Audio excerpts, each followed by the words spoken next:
Hey YouTube, it's me, Julian. Here's a 1971 Lamborghini Miura P400 SV. Pretty long name there, mouthful to say.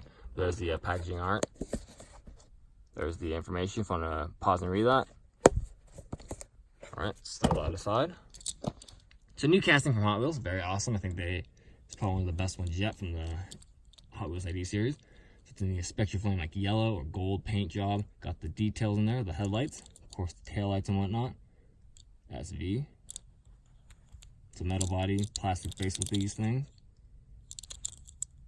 So yeah, very awesome. I think Hot Wheels totally nailed this one. So of course it has the plastic or clear plastic base, so you can see the chip there.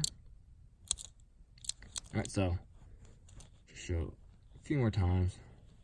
Pretend we have a turntable.